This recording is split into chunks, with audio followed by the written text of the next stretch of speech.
नमस्कार दोस्तों, आप देख रहे हैं नमो भारत न्यूज। मैं हूं शुक्ला। दोस्तों, पाकिस्तान भारत का सबसे बड़ा सरदर्द रहा है, लेकिन इसके बावजूद भी भारत ने पाकिस्तान के साथ हमेशा दोस्ती का हाथ आगे बढ़ाया था। लेकिन पाकिस्तान ने उल्टा हमेशा भारत की पीठ में खंजर घोंपने का काम किया। दोस्तों, फिर चाहे वो लाल बहादुर शास्त्री के समय ताशकंद समझौता हो या फिर अटल बिहारी वाजपेयी के दौरान कारगिल का हमला, भारत की पीठ में हमेशा पाकिस्तान ने छुरा ही घोंपा है। और ये बात तो खुद नवाज शरीफ भी मानते हैं। लेकिन पाकिस्तान कभी अपनी हरकतों से बाज नहीं आया। पाकिस्तान अक्सर सीमा पार से सीज फायर का उल्लंघन करता है। भारत को उसने हर कदम पर धक्का देने की कोशिश की, लेकिन भारत पाकिस्तान को हमेशा माफ करता है। और भारत जब कोरोना महामारी के संकट में था, उस समय भी भारत ने पाकिस्तान की मदद की थी, खुद संकट में होने के बावजूद भी। लेकिन अब पाकिस्तान ने सभी हदें पार कर दी है। हमारा पड़ोसी देश पाकिस्तान ने अपनी नीचता का सबसे न्यूनतम स्तर दिखा दिया है कि कोई देश आखिर कितना नीचे तक गिर सकता है। पाकिस्तान सेना की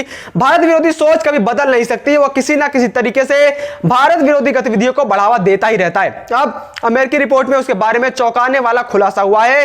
पाकिस्तान ने हाल ही में भारत के साथ लगभग 158 करोड़ रुपए का स्कैम कर दिया है। अब आखिर क्या यह पूरा मामला, उसको समझने के लिए आप इस वीडियो को पूरा अंत तक देखते रहिए। और साथ ही आप इस वीडियो को ज्यादा से ज्यादा मात्रा में शेयर करना मत भूलिएगा, क्योंकि अगर यह खबर अधिक से अधिक लोगों तक नहीं पहुंचेगी तो यह खबर बनाने का कोई मतलब नहीं रह जाएगा।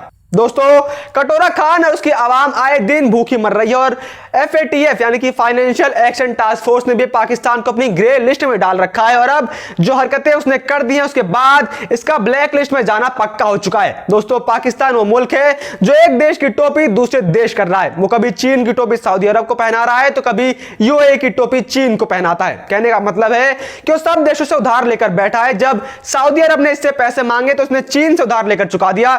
जब चीन ने इससे अपने पैसे मांगे तो इसने UAE से उधार लेकर चुका दिया। और अब इस कटोरा खान ने भारत की छवि का इस्तेमाल करते हुए एक स्कैम को अंजाम दिया है। दोस्तों, इस साल अप्रैल मई में कोरोना की दूसरी घातक लहर के दौरान भारत के अंदर कई जरूरी मेडिकल सप्लाई की किल्लत हो गई थी, जिसमें ऑक्सीजन, वेंटिलेटर शामिल हैं। ऐसे में दुनिया के तमाम देश भारत की मदद को आगे आए थे। उस वक्त पाकिस्तान के भी कई सेलिब्रिटीज ने सोशल मीडिया पर भारत की मदद के लिए आगे आने को कहा था। लेकिन इस मदद की आड़ में किस प्रकार से भारत के खिलाफ साजिश रची जा रही थी, आपने इसका अंदाजा भी नहीं लगाया होगा।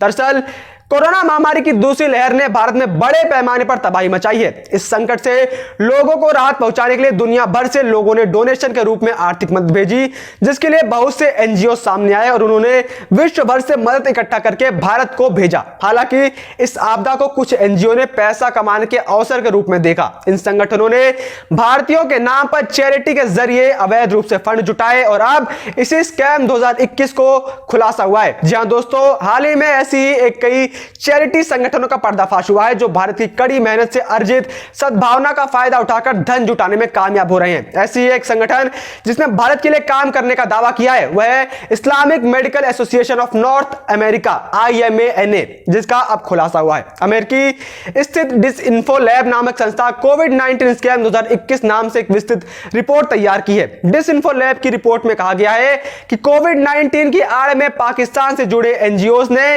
मानव इतिहास के सबसे बड़े घोटाले में से एक को अंजाम दिया है। इन संगठनों ने हेल्पिंग इंडिया ब्रीथ अभियान के तहत कोरोना की दूसरी लहर से जूझ रहे भारत को वेंटिलेटर, मेडिकल ऑक्सीजन और वैक्सीन आदि मुहैया कराने के लिए आर्थिक सहयोग की अपील की थी, जिसे काफी अच्छा रिस्पांस मिला। जिसके बाद इन लोगों ने इतने अच्छे रिस्पांस को देखते हुए इसमें घोटाले करने शुरू कर दिए।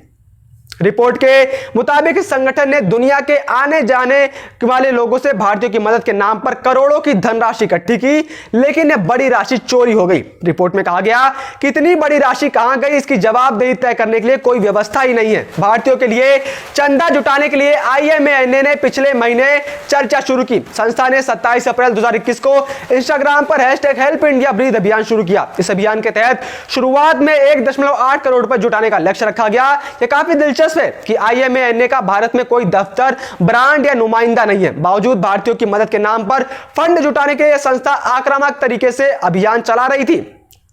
रिपोर्ट के मुताबिक आईएमएएनए का वर्तमान चेयरमैन डॉक्टर इस्माइल मेहर है, जो हेल्पिंग इंडिया ब्रीथ प्रोजेक्ट का नेतृत्व कर रहा था। मेहर पाकिस्तानी मूल का एक डॉक्टर है जो फिलहाल अमेरिका में रह रहा है। आईएमएएनए ने 17 अप्रैल 2021 को इंस्टाग्राम पर #हेल्प इंडिया ब्रीथ कैंपेन की शुरुआत की। इसने भारत की मदद के लिए 1.8 करोड़ रुपए इकट्ठा करने का लक्ष्य रखा। एक बार जब पैसा आना शुरू हो गया तो इसने पैसा इकट्ठा करने के टारगेट को बदलना शुरू कर दिया। आईएमएएनए ने 8.7 करोड़ रुपए इकट्ठा करने में कामयाब हुए, जबकि इसने 5.62 करोड़ रुपए का लक्ष्य रखा था। वहीं इंस्टाग्राम पर अभी आईएमएएनए का कैंपेन चल ही रहा था कि इसने जस्ट गिविंग नाम के प्लेटफॉर्म पर एक और कैंपेन की शुरुआत कर दी है। इस प्लेटफॉर्म पर इसने करीब 2 करोड़ रुपए इकट्ठा किए हैं। आईएमएएनए ने दान करने के अन्य विकल्प भी प्रदान किए हैं, जैसे कि वेबसाइट पर सीधे दान करने का ऑप्शन।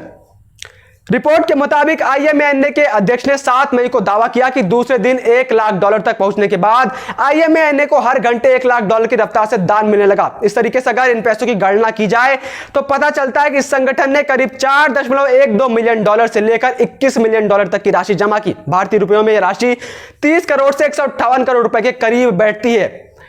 दरअसल इस एनजीओ को जो इतनी बड़ी रकम मिल पाई उसकी भी वजह भारत ही है। डिसइंफो लैब का कहना है कि विगत दशकों में भारत ने दुनिया में अपनी प्रतिष्ठा कमाई है, खास करके जब से प्रधानमंत्री मोदी सत्ता में आए हैं। उसके बाद से तो भारत की इज्जत पूरी दुनिया के नजरों में बढ़ चुकी है और सभी देश अब भारत के साथ अपना कार्य करना चाहते हैं। दुनिया के देश भारत को एक ईमानदार एवं परिपक्व देश के रूप में देखते हैं, लेकिन इन चैरिटी संगठनों ने भारत की छवि गलत इस्तेमाल करते हुए अपने लिए धनराशि एकत्र की। रिपोर्ट में कहा गया है कि इन चैरिटी संगठनों के करीबी संबंध चरमपंथी इस्लामी एवं आतंकवादी संगठनों में से हैं। ये चरमपंथी एवं आतंकी संगठन पाकिस्तानी सेना की मिलीभगत से चलाए जा रहे हैं।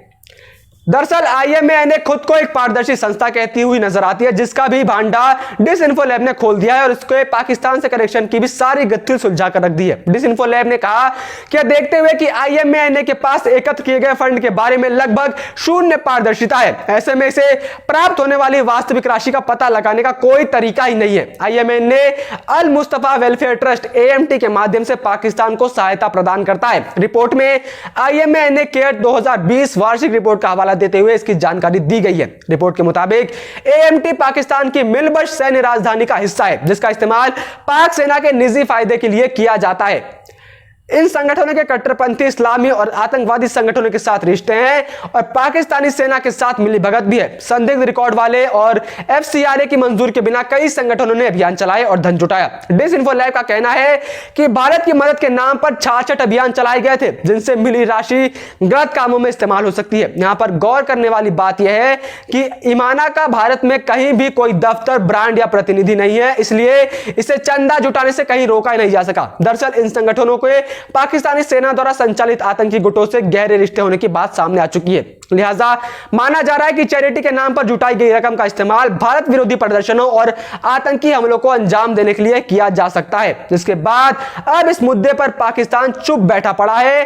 कटोरा खान, जिनके यहां लोगों के पास खाने का पैसा नहीं है, इसके बावजूद यह लोग भारत की शांति को भंग करने की कोशिशों में लगे हुए हैं और ये कोशिशें नहीं छोड़ रहे हैं। अगर वो इस पैसे को अपने यहां विकास में लगा लें तो भारत के नाम पर कम से कम उनका कुछ उद्धार तो हो ही जाएगा और भारत को भी इस मुद्दे को अंतरराष्ट्रीय लेवल पर उठाना चाहिए, ताकि पाकिस्तान और इस संस्था के विरुद्ध सख्त कार्रवाई की जा सके, क्योंकि यह कोई मामूली मामला नहीं है। महामारी के दौरान जनता की मजबूरी का फायदा उठाया गया, बल्कि जिन लोगों ने इन संस्थाओं को दान दिया उनके साथ भी एक बहुत बड़ा धोखा है, इसलिए इनके ऊपर जरूर सख्त से सख्त कार्रवाई होनी चाहिए। वीडियो को लाइक, सब्सक्राइब और शेयर करना ना भूलें। अपने विचारों को कमेंट बॉक्स में लिखकर हम तक जरूर पहुंचाइए।